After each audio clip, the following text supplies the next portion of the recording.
Welcome back to Eye on South Asia. So Prakash, finally the results have been tabled from the census report, and Indian Americans have come in again at the top in most of the ways that you can think about. In fact, the numbers have been declared officially at 3.2 million, which was in the last decade, I think it was 2.3 million. So it's almost again a million increase, which has been a constant since 1990. I remember Indians have moved by 1 million every year. So that makes us a sizable population, even though it's less than 1%. But its effectiveness is in its financial strength. And Indians are again at the top in the median household income amongst all Asians, and it's 86,660. Phenomenal number. You know, a median income of an average Indian family is 86,660. It's extraordinary. And followed by the Taiwanese, who are at 77,596. And the growth of the Indian American population is pegged at about 18%. Last time it was 16%. And within the South Asian community, it's so strange that this is the first time Bangladeshis have topped. They have grown by 157% according to the study. And next to them is the Pakistani population, which has grown by 100%. So this is an extraordinary thing for us, that the South Asian community is growing, the financial muscle is growing, and then the study declares that the highest number of the foreign-born scientists and engineers from India are from India. Yeah. So they are saying that the total out of all the foreign-born engineers and scientists, 57% are from Asia, and 64% foreign-born residents in degrees in computer and mathematics and statistics are from Asia, and amongst them 24% are from India. So that really makes it every fourth person happens to be an Indian. Yeah. You know, this is really a revolution, because we went to the same school in India, and I remember sometimes we used to think that we are being loaded with this study factor. All the time, you want to go play cricket? Nope, you need to be studying. You want to go and see a movie? No, you have to study. And now you see how it is playing when the same group which has come to the Americas in 1970s and 80s, and now with the numbers the way 90s have grown and 2000 have grown, we are such a sizable population. Every fourth person amongst the foreign national scientists and engineers amongst all Asians is from India. It's extraordinary. It's just a small country if you look at the size, but our population is obviously high.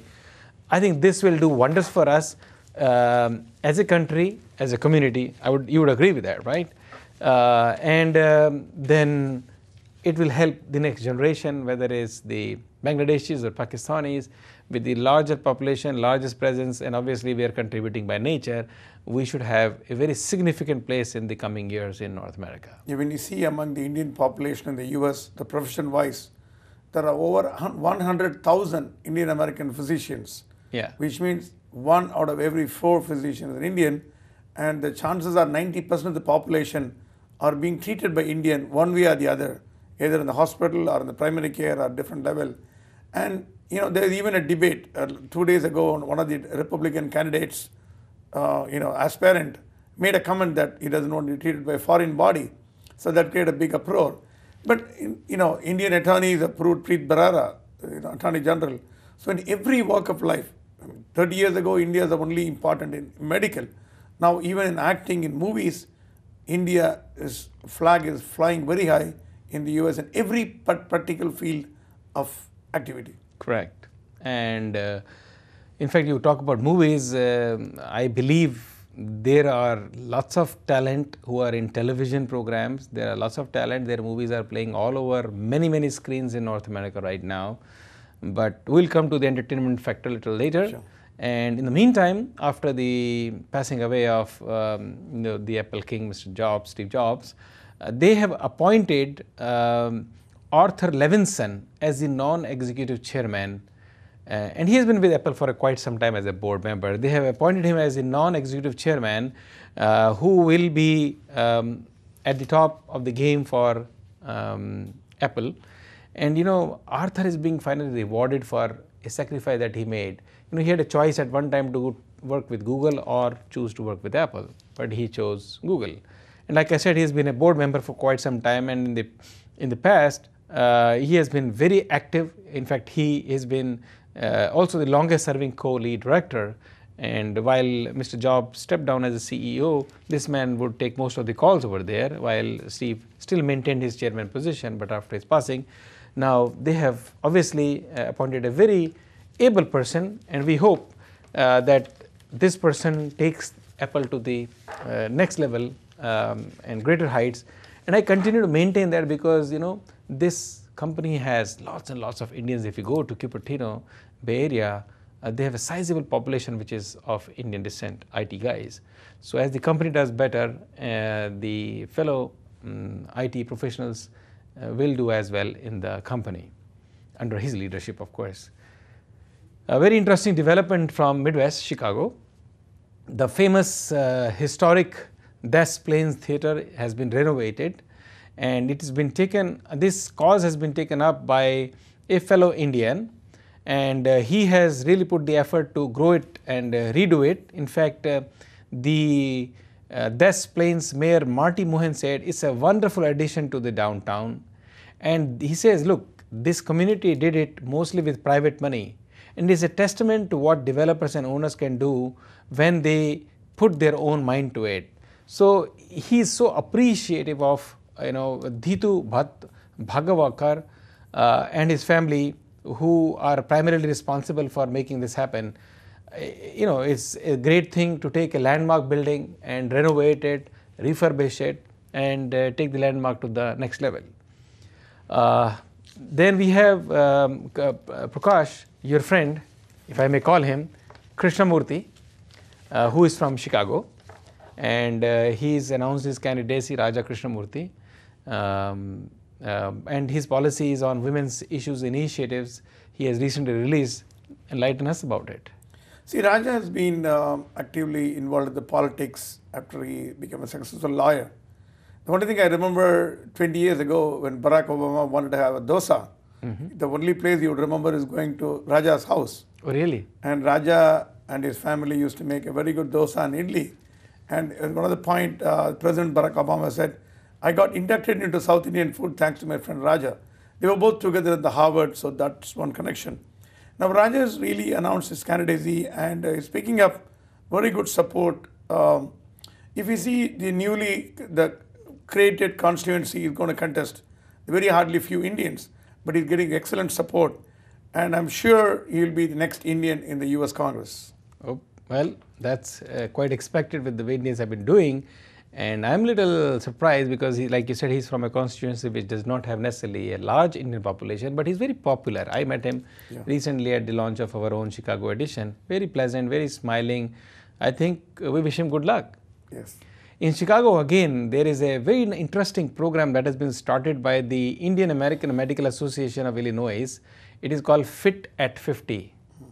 And this program aims at creating awareness about diabetes, cholesterol, colon cancer, metabolic syndrome, and hypertension.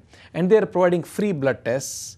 They are providing blood count, comprehensive medical metabolic panel, and lipid profile.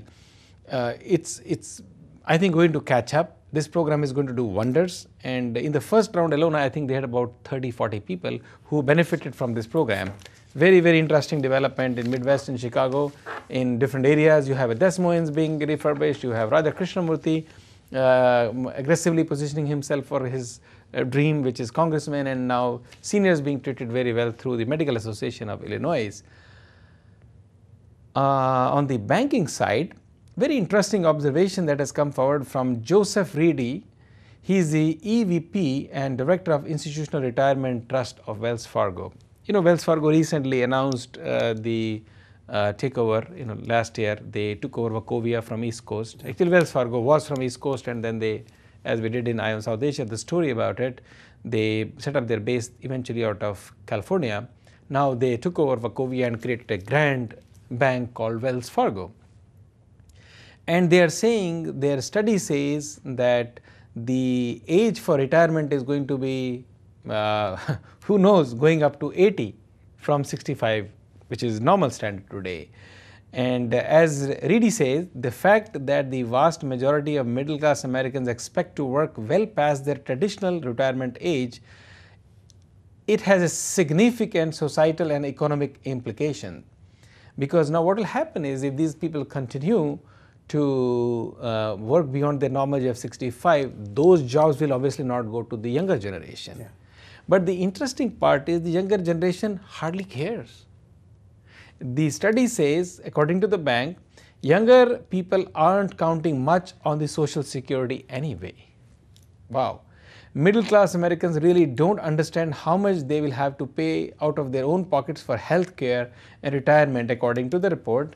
And he says, from the study they conducted for about 1,500 individuals, the political leaders consider potential cuts to future Social Security and Medicare benefits to help close the budget gaps, and 49% of middle class Americans between the age of 25 and 49 are acceptable for any cuts.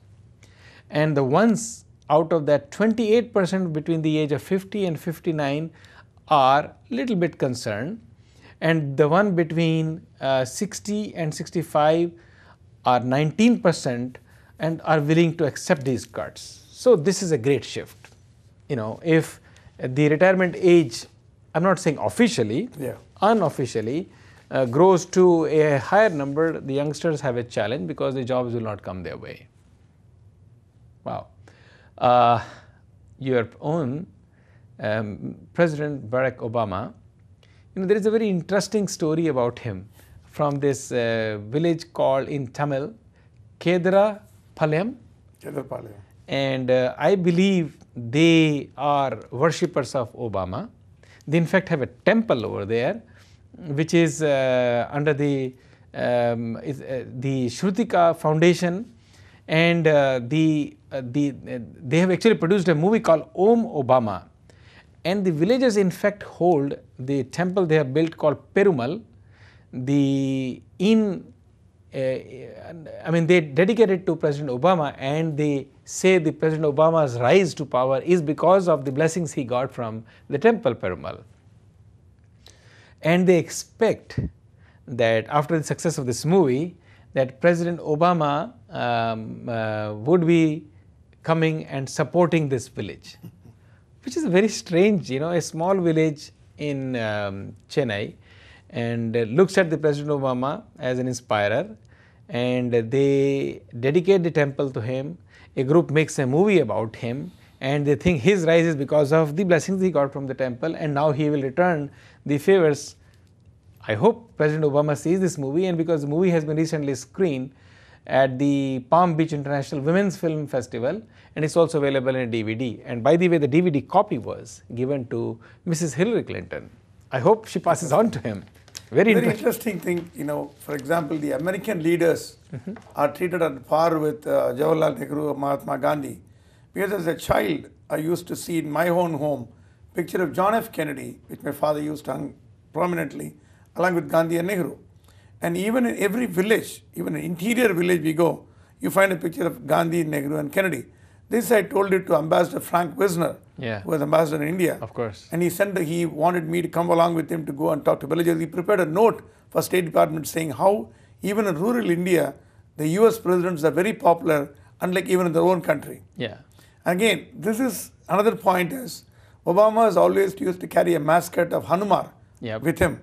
So he believes in gods and, you know, kind of gods, Indian gods. So these villagers feel probably the luck for the president would come from this village. And the latest news, which is not written, is they're praying for his re-election. Wow. Which is amazing. Hopefully, a tiny small village in a global map, which is unheard of, and they are praying for his re-election. And this movie is based on that. And Janaki Venkatraman, one of the excellent producers, she's one of the very good top-notch documentary producer, documented this particular episode, and she's going to come to US to screen this, probably even in White House. And you think Obama knows about it? I think he's aware through the ambassadors of India to the US. Very interesting. So hold your thoughts with that interesting note. Very interesting story, but we'll be back with more stories. You stay right there with us on Eye on South Asia.